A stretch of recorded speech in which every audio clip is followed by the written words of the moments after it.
مرتے وقت انسان سب بھول جاتا ہے، لیکن ایسی دو ہستیاں جسے انسان مرتے وقت ہرگز نہیں بھولتا، جاننے کے لیے ویڈیو کو مکمل ضرور دیکھیے گا۔ عام طور پر یہ تصور کیا جاتا ہے کہ زندگی کے آخری لمحات میں ایک جنگ سی چل رہی ہوتی ہے۔ انتقال کرنے والے شخص کا چہرہ دیکھ کر یوں لگتا ہے جیسے وہ سو رہا ہو۔ چہرے پر بہت عام تاثرات ہوتی ہیں۔ ایسا لگتا ہے کہ موت کا عمل آخری سانس لینے سے ایک ہفتہ قبل شروع ہو جاتا ہے۔ اس دوران صحت متاثر ہونے لگتی ہے، جسم کمزور پڑنے لگتا ہے، چلنے میں دشواری پیش آنے لگتی ہے اور غنودگی طاری رہتی ہے۔ آخری لمحات میں کھانا پینا مشکل ہونے لگتا ہے اور کسی شخص میں طاقت نہیں کہ خدا کے حکم کے بغیر مر جائے۔ اس نے موت کا وقت مقرر کر کے لکھ رکھا ہے، اور جو شخص دنیا میں اپنے اعمال کا بدلہ چاہے اس کو ہم یہی بدلہ دے دیں گے، اور جو آخرت میں طالب ثواب ہو اس کو وہاں اجر عطا کریں گے، اور ہم شکر گزاروں کو ان قریب بہت اچھا صلہ دیں گے۔ مرتے وقت انسان کے دل و دماغ سے ہر چیز نکل جاتی ہے، سب کچھ بھول جاتا ہے، اپنا مال و دولت، محل، عزیز و اقارب، رشتہ دار، سب کچھ بھول جاتا ہے، مگر مرتے وقت انسان دو لوگوں کو بہت زیادہ یاد کرتا ہے۔ دو لوگ ہرگز نہیں بھولتا، ان کو سامنے بٹھا کے چیخنے کی کوشش کرتا ہے، ان کے غم میں رونے کی کوشش کرتا ہے، مگر رو نہیں پاتا۔ حضرت مولانا جلال الدین رومی رحمت اللہ علیہ فرماتے ہیں، میرے محلے میں ایک شخص زندگی موت کی جنگ لڑ رہا تھا، مرنے والا تھا، موت کے بالکل قریب تھا۔ لوگ میرے پاس آئے، بولے حضرت ہمارا ایک شخص مرنے والا ہے، آپ آئیں انہیں کلمہ پڑھنے کی تلقین کریں، قرآن پڑھنے کی تلقین کریں۔ حضرت مولانا جلال الدین رومی رحمت اللہ علیہ فرماتے ہیں، میں اس وقت مرنے والے کے پاس پہنچ گیا، اس کے قریب بیٹھ گیا، آس پاس میں اس کے دوست، رشتہ دار، عزیز و اقارب بیٹھے ہوئے ہیں۔ اب اس مرنے والے کی آنکھیں چھت پہ لگی ہوئی، کچھ سوچ رہا ہے۔ اللہ نے اسے بولنے کی توفیق دی، وہ رو کر کہنے لگا میرے بچے کہاں ہیں؟ اس کو نہ کمایا ہوا مال یاد آیا، نہ دولت یاد آئی، نہ عزیز و اقارب، یہاں تک کہ اسے ماں باپ بھی یاد نہ آئے۔ بس وہ کہتا ہے میرے بچے کہاں ہیں؟ بچے دوڑ کر آئے، ساتھ میں بیٹھ گئے۔ پھر کہتا ہے میری بیوی کہاں ہے؟ بیوی دوڑ کر آئی اور ساتھ بیٹھ گئی۔ اب کہتا ہے تمہیں دیکھ کے میرا دل رو رہا ہے، سوچ رہا ہوں میرے مر جانے کے بعد میرے بچوں کا کیا بنے گا۔ انسان جب مرتے وقت بچوں کو دیکھتا ہے، اللہ تعالیٰ جب اسے دیکھنے کی توفیق دیتا ہے، ہمت دیتا ہے، جب آخری بار بچوں کو دیکھتا ہے تو وہ یہ بھول جاتا ہے کہ میرے مرنے کے بعد میرا کیا بنے گا۔ یہ سوچتا ہے کہ میرے مرنے کے بعد میری اولاد کا کیا بنے گا، میرے مرنے کے بعد پتہ نہیں میرے ان بچوں کا میری طرح کوئی خیال رکھے گا یا نہیں۔ اس کی آنکھیں رو رہی ہیں۔ بیوی کو نصیحت کرنے لگا، میں تو دنیا چھوڑ کے جا رہا ہوں، مجھ پہ ایک احسان کیجیے گا کہ میرے ان بچوں کو قرآن مجید کی تعلیم لازمی دیجیے گا۔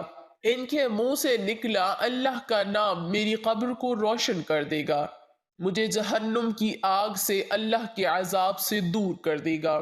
ان کو دین کی تعلیم دینا۔ ایک واقعہ ملاحظہ فرمائے، حضرت سیدنا موسیٰ علیہ السلام کا ایک قبرستان سے گزر ہوا۔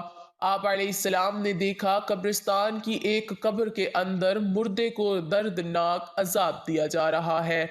مردہ عذاب میں مبتلا ہے، اس کی قبر جہنم کے گڑھوں میں سے گڑھا بنی ہوئی ہے، مردہ عذاب میں مبتلا ہے، چیخ و پکار کر رہا ہے۔ حضرت سیدنا موسیٰ علیہ السلام آگے چلے گئے۔ کام کرنے کے بعد واپسی جب اسی راستے سے گزر ہوا، آپ علیہ السلام نے دیکھا وہی جہنم میں جلنے والا شخص جس کی قبر میں عذاب دیا جا رہا تھا، اب وہ شخص جنت میں ٹہل رہا ہے، اس کی قبر جنت کا باغ بنی ہوئی ہے۔ آپ علیہ السلام نے دونوں ہاتھ اٹھائے، عرض کی میرے مالک، تھوڑی دیر پہلے میں یہاں سے گزرا تھا، یہی قبر جہنم کے گڑھوں میں سے گڑھا بنی ہوئی تھی۔ تھوڑی دیر کے بعد یہ جنت کے باغوں میں سے ایک باغ کیسے بن گئی؟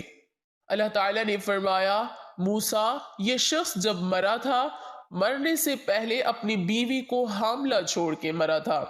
بیوی کا ایک بیٹا پیدا ہوا، بچہ آج چھوٹا کل بڑا، تھوڑا سا بڑا ہوا تو اس کی بیوی نے بچے کو مسجد میں بھیجا۔ معلم صاحب نے اس کے بچے کو بسم اللہ الرحمن الرحیم پڑھائی۔ جب اس کے بچے نے بسم اللہ پڑھی تو موسیٰ، مجھے حیا آئی کہ اس کا بچہ میرا نام لے اور میں اپنا نام لینے والے بچے کی باپ کو جہنم میں ڈالوں، یہ میری رحمت گوارا نہیں کرتی۔ اس لیے ہمیں چاہیے کہ ہمیں بچوں کو قرآن مجید کی تعلیم دیں۔ اگر تم چاہتے ہو کہ تمہاری قبریں روشن ہو، عذاب تمہارے قریب بالکل نہ آئے، تو اپنے بچوں کو قرآن مجید کی تعلیم دینا۔ حضرت مولانا جلال الدین رومی رحمت اللہ علیہ فرماتے ہیں، وہ شخص توبہ کرتا کرتا یہ کہتا کہ میرے بچوں کو قرآن کی تعلیم دینا، ایک دم اس کی زبان لڑکھڑانے لگی، اس کا بدن کانپنے لگا، موت کا فرشتہ آ گیا روح نکالنے کے لیے۔ فرماتے ہیں جب انسان کی روح نکلتی ہے تو اس کا منہ کھل جاتا ہے، دونوں ہونٹ ایک دوسرے سے جدا ہو جاتے ہیں۔ انسان کی روح انسان کے پیروں سے نکلتی ہوئی اوپر کی طرف آتی ہے۔ جب دل اور پھیپھڑوں تک پہنچتی ہے تو یہ وہ لمحہ ہوتا ہے، یہ وہ وقت ہوتا ہے کہ جب انسان زندگی میں پہلی بار فرشتے اور شیطان کو دیکھتا ہے۔ یہ وہ مرحلہ ہوتا ہے جب انسان کے ایک طرف شیطان اس کے کان میں غلط مشورہ ڈالتا ہے اور دوسری طرف اس کی زبان سے اس کے عمل کے مطابق الفاظ نکلنے لگتے ہیں۔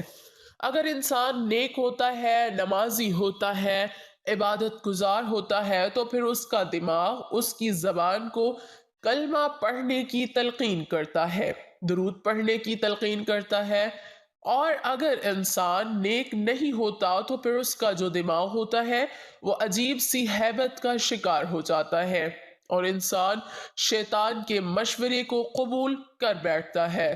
جب انسان شیطان کے مشورے کو قبول کر بیٹھتا ہے، پھر کوشش کرتا ہے کلمہ پڑھنے کی، لیکن نہیں پڑھ پاتا۔ ناظرین، آج ہماری آنکھیں کھلی ہیں، آج ہماری سانسیں چل رہی ہیں۔ اس سے پہلے کہ یہ وقت گزر جائے، یہ زندگی کے لمحے میرے اور آپ کے لیے غنیمت ہے۔ آخرت کے لیے کچھ اکٹھا کر لو، مرنے سے پہلے پہلے قبر کی روشنی بنا لو۔ معلوم نہیں پھر فرصت ملے نہ ملے، معلوم نہیں پھر یہ زندگی کے لمحے ملے نہ ملے۔ اللہ پاک ہم سب کو عمل کی توفیق عطا فرمائے اور ہمارا خاتمہ ایمان پر فرمائے، آمین ثم آمین۔ ناظرین، کمنٹ باکس میں ایک بار اللہ کے 99 ناموں میں سے ایک نام ضرور ٹائپ کریں۔